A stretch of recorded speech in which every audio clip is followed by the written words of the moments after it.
How are you guys doing? Today is Saturday, January 9th, 2021, out here in this quarantine. I'm James Sims, and for this episode of The Elite, I'm going to take you through the Elite performances from yesterday, Friday, January 8th, as well as preview a lot of the games to look forward to today as we go through sports day by a day at a time. Starting with the NFL, because of course there is football today, starting with the wild card matchups for today. The first game that's going to be played in the playoffs will be at 1:05 between the Buffalo Bills and the Indianapolis Colts. Looking into the AFC, that is going to be the 2-7 matchup as the Bills have the second spot and the Colts have the seventh spot in the AFC. Their first game is going to be on CBS as Josh Allen looks to take on Phillip Rivers. At 4:40, the Seattle Seahawks will look to take on their division rivals, the Los Angeles Rams, in the NFC 3 versus 6 matchup. And in this matchup, of course, they'll get to see how the other games play out, but that'll be a very big matchup considering how both teams have played throughout this season. And the third game of the night tonight will be at 8:15. It'll be the fourth seed Washington football team hosting the fifth seed Tampa Bay Buccaneers on NBC. And also there will be 3 games tomorrow, but those are going to be the 3 big games today as the 2020-2021 NFL playoffs kick off today. Jumping to the NBA to show you what's going on out in that season, starting with the mainstream games, with the primetime games. There were 2 games on ESPN. With the first one, the New Orleans Pelicans hosted the Charlotte Hornets, as the Charlotte Hornets were able to come back and beat the New Orleans Pelicans by 8, 118-110, and after they outscored the Pelicans by 13 in the fourth quarter. For the New Orleans Pelicans, off the bench, their shooting guard J.J. Redick would finish with 17 points in 19 minutes, shooting 5 for 8 from the field and 4 for 7 from 3. Also off the bench, their shooting guard Josh Hart would finish with 19 points and 8 rebounds in 27 minutes, shooting 6 for 8 from the field and 4 for 5 from 3, along with 3 for 4 from the free throw line. Their elite starting small forward, Brandon Ingram, would finish with 17 points, 8 rebounds, and 8 assists, shooting 3 for 11 from the field, 3 for 10 from 3, and 8 for 9 from the free throw line. Their leading scorer was their elite power forward, Zion Williamson, who finished with 26 points, 8 rebounds, and 3 assists, shooting 12 for 22 from the field in 32 minutes. And in his first game ever against his younger brother, the former number 2 overall pick from the 2017 NBA draft, Lonzo Ball, would finish with 15 points. He finished with 5 points, 2 rebounds, and 3 assists, shooting 2 for 8 from the field in 37 minutes. For the Charlotte Hornets, off the bench, their elite point guard, LaMelo Ball, in his first matchup against his brother Lonzo Ball in the NBA. He finished with 12 points, 10 rebounds, and 9 assists, shooting 4 for 11 from the field in 26 minutes and 1 for 5 from 3. Also off the bench, their small forward Miles Bridges would finish with 20 points and 4 rebounds, shooting 8 for 11 and 4 for 6 from 3 in 30 minutes. Their starting shooting guard, Terry Rozier, would finish with 15 points, 4 rebounds, 5 assists, and 3 steals, shooting 5 for 15 from the field and 4 for 10 from 3 in 35 minutes. Their starting point guard, Devontae Graham, would finish with 17 points, 6 rebounds, and 8 assists, shooting 5 for 13 from the field and 5 for 5 from the free throw line in 37 minutes. And the Charlotte Hornets' leading scorer was their small forward, Gordon Hayward, who'd finish with 26 points, 7 rebounds, 3 assists, and 2 steals, shooting 9 for 18 from the field, 4 for 7 from 3, and 4 for 4 from the free throw line as the Charlotte Hornets came from behind to get their 4th win of the season. Speaking of the 4th win of the season, with this win, they are now sitting in the 10th spot in the Eastern Conference with a 4-5 record, sitting half a game behind the 4-4 Atlanta Hawks. And with this loss, the New Orleans Pelicans are sitting tied with the Sacramento Kings for the 10th best record in the West at 4-5 as it currently stands. And then jumping out to the other matchup of the night that made it to TV, the Golden State Warriors they hosted the Los Angeles Clippers and were able to beat the Clippers 115-105 after outscoring the Clippers by 16 in the fourth quarter. For the Los Angeles Clippers, their starting center, Serge Ibaka, would finish with 19 points and 7 rebounds, shooting 9 for 12 from the field in 30 minutes. Their goated small forward, Kawhi Leonard, would finish with 24 points, 3 rebounds, 4 assists, and 2 steals, shooting 7 for 17 in 34 minutes, while he also shot 3 for 5 from the three-point line and 7 for 8 from the free throw line. And the Clippers' leading scorer was their elite shooting guard, Paul George, who'd finish with 25 points, 4 rebounds, and 7 assists in 39 minutes, shooting 9 for 13 from the field, 5 for 7 from the three and making both of his free throw attempts. For the Golden State Warriors, their starting small forward Andrew Wiggins would finish with 16 points and 6 rebounds, shooting 5 for 10 from the field in 28 minutes, along with shooting 4 for 4 from the free throw line. And their leading scorer was their goated point guard Steph Curry, who would finish with 38 points and 11 rebounds, along with 3 steals in 36 minutes. He shot 13 for 24 from the field and 9 for 14 from 3, also shooting 3 for 3 from the free throw line. With this win in the West, the Golden State Warriors are currently sitting at 5-4, which is enough to tie them with the Jazz for the 4th best record in the entire Western Conference. And with this loss, the Los Angeles Clippers are now 6-4, which is good enough to have them sitting by themselves for the 3rd best record in the West. Jumping out to the games that weren't on prime time, starting out in Detroit, the Detroit Pistons hosted the Phoenix Suns and were able to beat the Suns 110-105 in overtime after outscoring the Suns in both the 3rd and 4th quarter to send it into overtime in the first place. For the Phoenix Suns, off the bench, their shooting guard Langston Galloway would finish with 17 points and 2 rebounds in 12 minutes, shooting 6 for 9 from the field and 5 for 8 from 3. And then their leading scorer was their elite starting shooting guard Devin Booker, who'd finish with 23 points and 3 assists, shooting 8 for 18 from the field and 5 for 12 from 3. And also their elite point guard Chris Paul would finish with 11 points, 7 rebounds, and 9 assists, shooting 5 for 11 from the field in 38 minutes and 1 for 4 from 3. For the Detroit Pistons, their starting shooting guard DeLon Wright would finish with 16 points for the squad. He would also finish with 5 rebounds and 6 assists, shooting 7 for 11 from the field in 34 minutes. Their elite power forward Blake Griffin would finish with 16 points, 12 rebounds, and 5 assists, shooting 5 for 13 from the field, 1 for 5 from 3, and 5 for 6 from the free throw line. And their leading scorer was their small forward Jeremy Grant, who would finish the game with 31 points for the team, which of course would lead the game, and he'd also finish shooting 10 for 15 from the field and 8 for 11 from the free throw line in 42 minutes. With this win, the Detroit Pistons are now 2-7, which is good enough to have them tie with the Washington Wizards for the worst record in the East as it currently stands.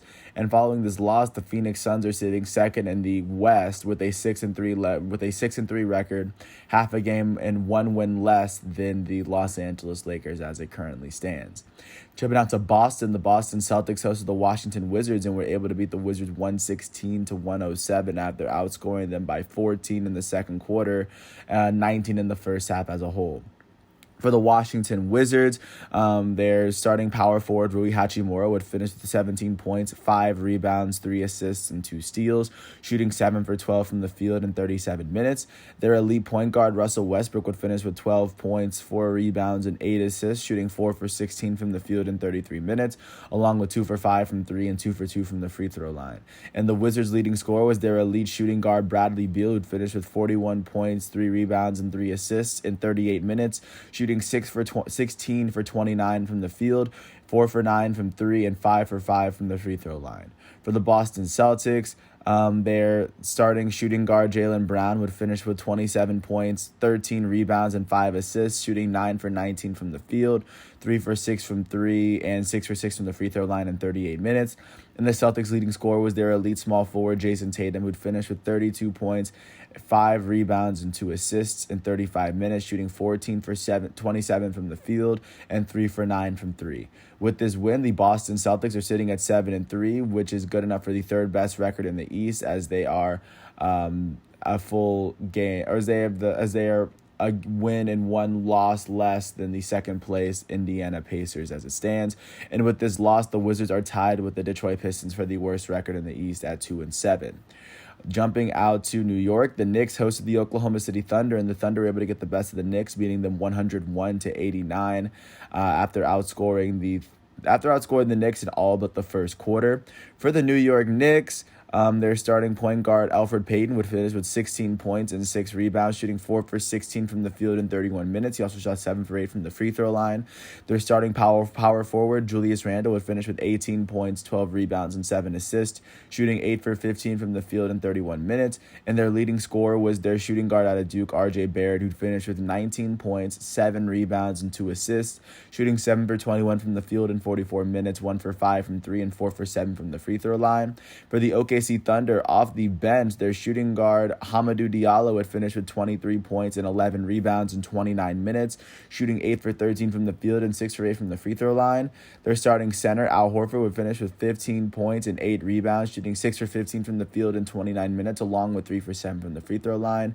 And their leading scorer was their starting shooting guard Shai Gilgeous-Alexander, who'd finished with 25 points and 10 rebounds, along with 7 assists in 34 minutes, shooting 9 for 14 from the field, 3 for 3 from the three-point line, and 4 for 6 from the free throw line. With this win, the OKC Thunder are sitting at 4-4, which right now ties them in sixth place with the Mavericks, the Spurs, and the Trailblazers for the sixth best record in the West as it stands. And then looking out to the East, following this loss, the New York Knicks are sitting at 5-4, tied with the Bucks and the Cavaliers for the fifth best record in the East, as both teams are one game behind the fourth place Orlando, as all those teams are one game behind the fourth place Orlando Magic.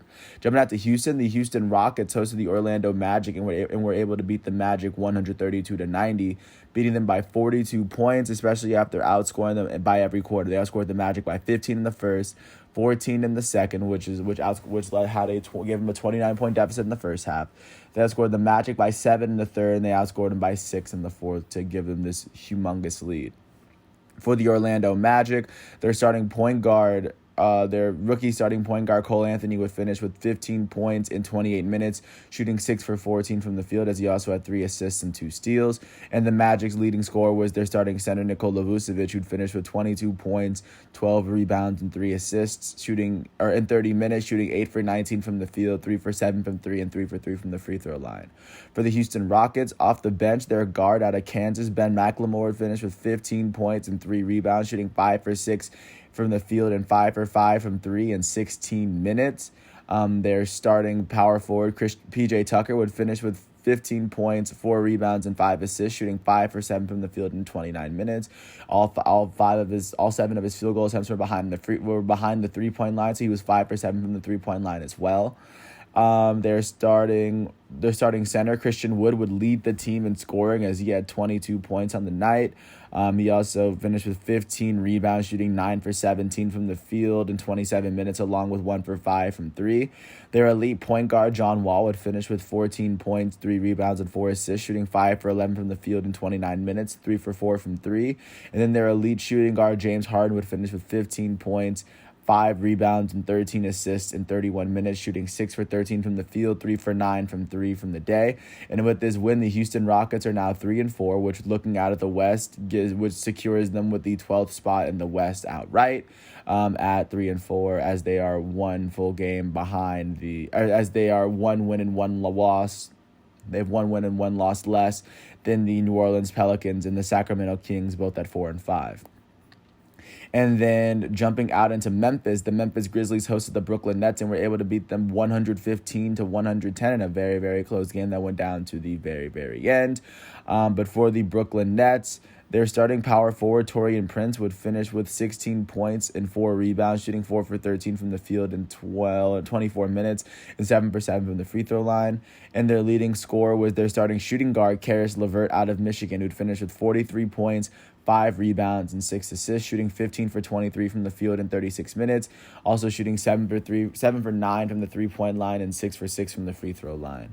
For the Memphis Grizzlies, their starting power forward, Brandon Clark, would finish with 21 points, 8 rebounds, and 5 assists, shooting 9 for 22 from the field in 33 minutes. And then their leading scorer was their shooting guard, Dylan Brooks, out of Oregon, who would finish with 24 points and 4 rebounds, shooting 10 for 19 from the field in 28 minutes, also shooting 2 for 7 from the 3-point line and 2 for 3 from the free throw line. With this win, the Memphis Grizzlies are currently sitting at 3-6, which is the 14th best record in the West, second from the bottom.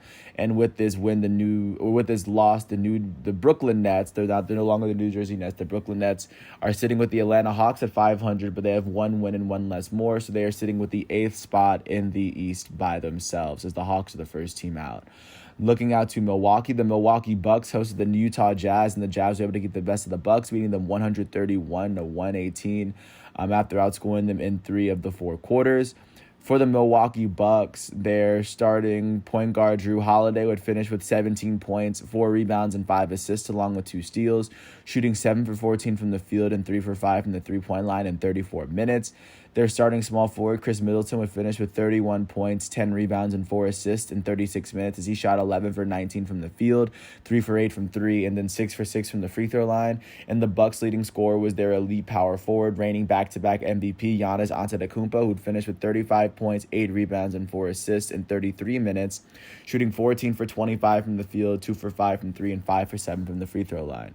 For the Utah Jazz, off the bench, their point guard, Jordan Clarkson, would finish with 26 points and 6 rebounds in 35 minutes, shooting 10 for 20 from the field and 5 for 12 from 3. Their starting point guard, Mike Conley, would finish with 17 points and 10 assists in 29 minutes, shooting 6 for 12 from the field and 5 for 10 from 3. Their starting power forward, Royce O'Neal, would finish with 18 points, 8 rebounds, 6 assists, and 3 steals, shooting 6 for 8 from the field in 34 minutes and shooting 6 for 8 from behind the three-point line. All of his attempts came from behind the three-point line. Their starting small forward, Bojan Bogdanovic, would finish with 20 points, 5 rebounds, and 3 assists in 30 minutes, shooting 7 for 16 from the field and 4 for 10 from the three-point line. And the Jazz leading scorer was their elite shooting guard, Donovan Mitchell, who'd finish with 32 points, 5 rebounds, and 7 assists in 32 minutes, shooting 12 for 24 from the field, 4 for 9 from 3, and 4 for 6 from the free throw line. With this win, the Utah Jazz are now sitting at 5-4, which is good enough to give them the 4th best record in the West alongside the Golden State Warriors. And with this loss, the Milwaukee Bucks are sitting with the Knicks and the Cavaliers at 5-4, which is tied for the 5th best record in the East as it stands. And then jumping out to Los Angeles Lakers, the defending champs took on the Chicago Bulls and were able to beat them 117-115 after the Chicago Bulls made it super close and outscored the Lakers by 2 points in the fourth quarter. For the defending champions, Los Angeles Lakers, off the bench, their center Montrezl Harrell would finish with 17 points and 14 rebounds in 29 minutes, shooting 7 for 13 from the field in the entire game. Their starting point guard, Dennis Schroeder, would finish with 17 points, 3 rebounds, and 6 assists, shooting 5 for 11 from the field and 6 for 8 from the free throw line. And then for the Lakers, their goated small forward, LeBron James, would lead the team in scoring as he finished with 28 points, 7 rebounds, and 7 assists, shooting 11 for 21 from the field in 34 minutes and 6 for 8 from the free throw line. And then for the Chicago Bulls, off the bench, their power forward, Thaddeus Young, would finish with 15 points, 7 rebounds, and 5 assists, shooting 7 for 12 from the field in 30 minutes. Their starting center, Wendell Carter Jr., who was in my class at Duke, he would finish with 23 points, 7 rebounds, and 3 assists, shooting 9 for 15 from the field in 25 minutes, and along with shooting 5 for 6 from the free throw line. And then their leading scorer was their starting shooting guard, Zach LaVine, who'd finish with 38 points, 5 rebounds, and 6 assists, shooting 14 for 12 from the field in 38 minutes, 4 for 7 from 3, and 6 for 6 from the free throw line. With this win, the Los Angeles Lakers are sitting at 7-3, which now gives them sole lead over the entire Western Conference. Who's to say whether they give up that lead anytime soon, but they have now officially made it to the very top of the conference. And with this loss, the Chicago Bulls are currently sitting at 4-6 with the 12th best record in the East as it stands. And then last but not least, I'm going to jump to Sacramento as the Kings hosted the 2019 NBA champs, the Toronto Raptors. The Raptors were able to beat the Kings 144-123 after outscoring them by 11 in the third quarter, 13 in the fourth quarter, outscoring them by 24 in the second half in order to gain this lead that they were able to run away with. For the Sacramento Kings, in their 9th game of the season, their their point guard off the bench, their first pick in the 2020 NBA draft, Tyrese Halliburton, would finish with 15 points and 8 assists, along with 2 rebounds and 2 steals in 29 minutes, shooting 5 for 10 from the field and 5 for 7 from the three-point line. Their starting power forward, Marvin Bagley III, their reigning number 2 overall pick from the 2018 draft, would finish with 15 points and 4 rebounds, shooting 6 for 9 from the field in 29 minutes and 2 for 5 from the free throw line. Their starting shooting guard, Buddy Hield, would finish with 15 points, 5 rebounds, and 6 assists, shooting with 6 for 14 from the field and 3 for 9 from 3 in 32 minutes. Their starting small forward, Harrison Barnes, would finish with 21 points, 4 rebounds, and 8 assists in 31 minutes, shooting 6 for 8 from the field and 7 for 10 from the free throw line. And their leading scorer was De'Aaron Fox, their starting point guard, who finished with 23 points and 3 assists along with 2 steals, shooting 9 for 11 from the field in 25 minutes and 5 for 7 from the free throw line. For the Toronto Raptors, their shooting guard off the bench, Terrence Davis, would finish with 18 points for the squad off the bench And their power forward, Chris Boucher, would finish with 23 points and 10 rebounds along with 3 blocks in 29 minutes, shooting 9 for 12 from the field, 2 for 4 from 3, and 3 for 5 from the free throw line. Their elite starting power forward, Pascal Siakam, would finish with 17 points, 9 rebounds, and 12 assists, shooting 7 for 11 from the field. Their starting shooting guard, Norman Powell, would finish with 22 points as he shot 6 for 8 from the field in 27 minutes. He shot 4 for 5 from 3 and 6 for 6 from the free throw line. And the Raptors' leading scorer was Fred VanVleet, their shooting guard out of Wichita State, who finished with 34 points, 3 rebounds, and 7 assists in 33 minutes, shooting 13 for 12 from the field, 5 for 9 from 3, and making all 3 of his free throw attempts. With this win, the Toronto Raptors are currently sitting in 13th place in the entire East with a 2-6 record. And then with this loss, the Sacramento Kings are tied with the Pelicans for the 10th best record in the West with a 4-5 record as it stands. Looking out into today's games, of course, for Saturday, starting with the mainstream, the primetime games. The only two games that'll be shown on NBA TV at 3:00. The 7-2 Philadelphia 76ers are going to host the 3-5 Denver Nuggets. And then at 7:00, the 2-7 Washington Wizards are going to host the 3-4 Miami Heat on NBA TV. Outside of the NBA TV matchups, at 7:00, the 4-5 Charlotte Hornets are going to host the 4-4 Atlanta Hawks. The 6-2 Indiana Pacers are going to host the 6-3 Suns. And the in addition, and also added to the Warriors and Heat game. Those will be the games played at 7. At 8:00, the 5-4 Milwaukee Bucks are going to host the 5-4 Cleveland Cavaliers. And the 2-6 Minnesota Timberwolves will have to face off against the 4-4 San Antonio Spurs. At 8:30, the 4-4 Dallas Mavericks are going to host the 6-3 Orlando Magic. And the last game at 10:00, the 4-5 Sacramento Kings are going to host the 4-4 Portland Trail Blazers going into tonight's games. Staying on the topic of basketball and jumping into college, going into last night's matchup, the only ranked matchup from last night, unranked Purdue was able to beat 23rd ranked Michigan State 55-54 after outscoring Michigan State 39-23 by 16 in the second half to get the last second win. Travion Williams would lead the way for Purdue as he finished with 26 points and 9 rebounds.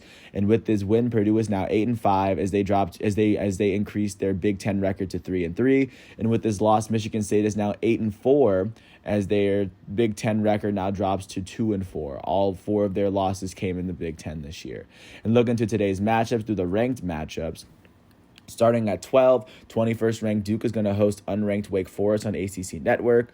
7th ranked Creighton is going to host unranked St. John's on FS1. And then also at 12, 15th ranked Rutgers is going to host unranked Ohio State. At 1:00, 14th ranked West Virginia is going to host 4th ranked Texas on ESPN. At 2:00, unranked Texas A&M is going to host 9th ranked Tennessee on ESPN2. And unranked Boston College is going to host 22nd ranked Virginia on ACC Network. At 3:00, unranked TCU is going to host 2nd ranked Baylor on ESPN. At 4:00, 11th ranked Houston is going to host unranked Tulane on ESPNU. Also at 4:00, unranked Iowa State is going to host 18th ranked Texas Tech. At 4:30, 6th ranked Kansas is going to host unranked Oklahoma on CBS. At 8:00, unranked Portland is going to host 1st ranked Gonzaga. And at 9:30, unranked Utah is going to host 17th ranked Oregon, if you were unaware with what's going on with college basketball.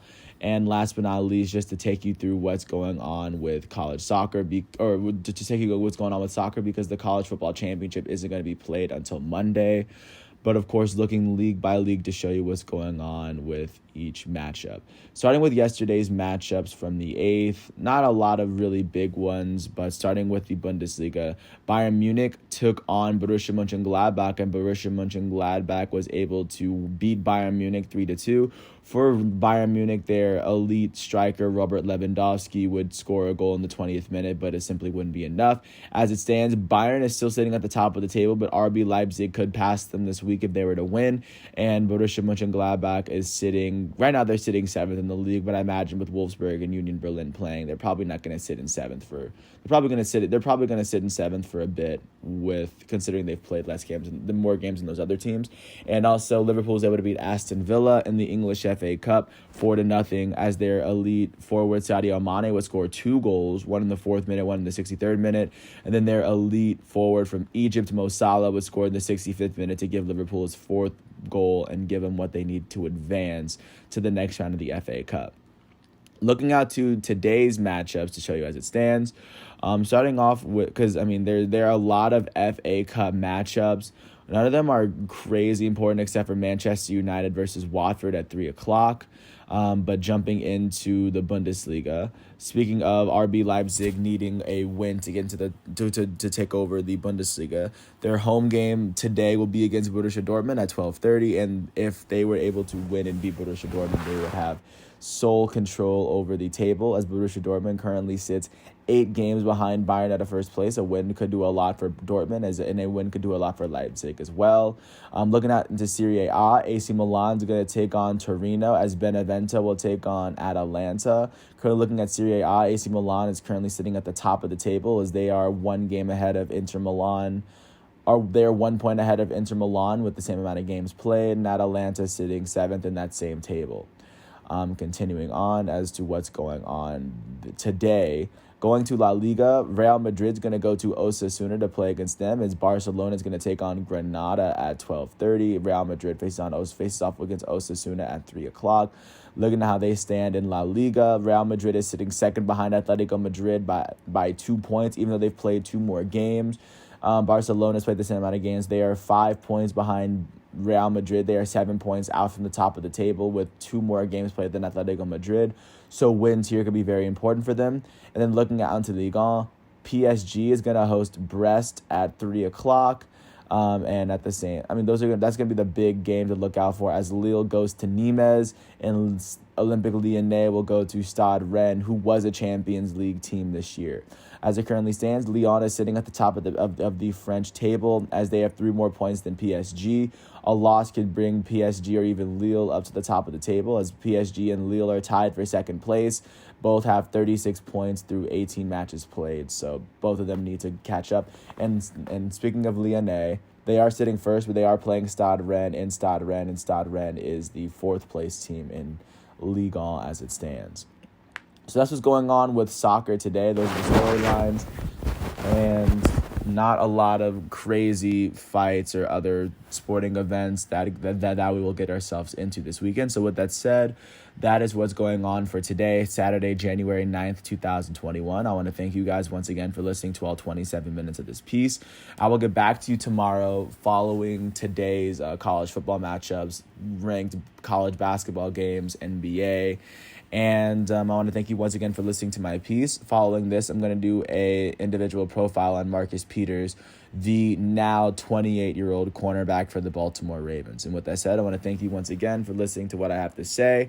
I'll catch you guys up tomorrow and fill you in with what you missed. And I want to thank you once again for listening to my piece. And peace out. I'll catch you after this.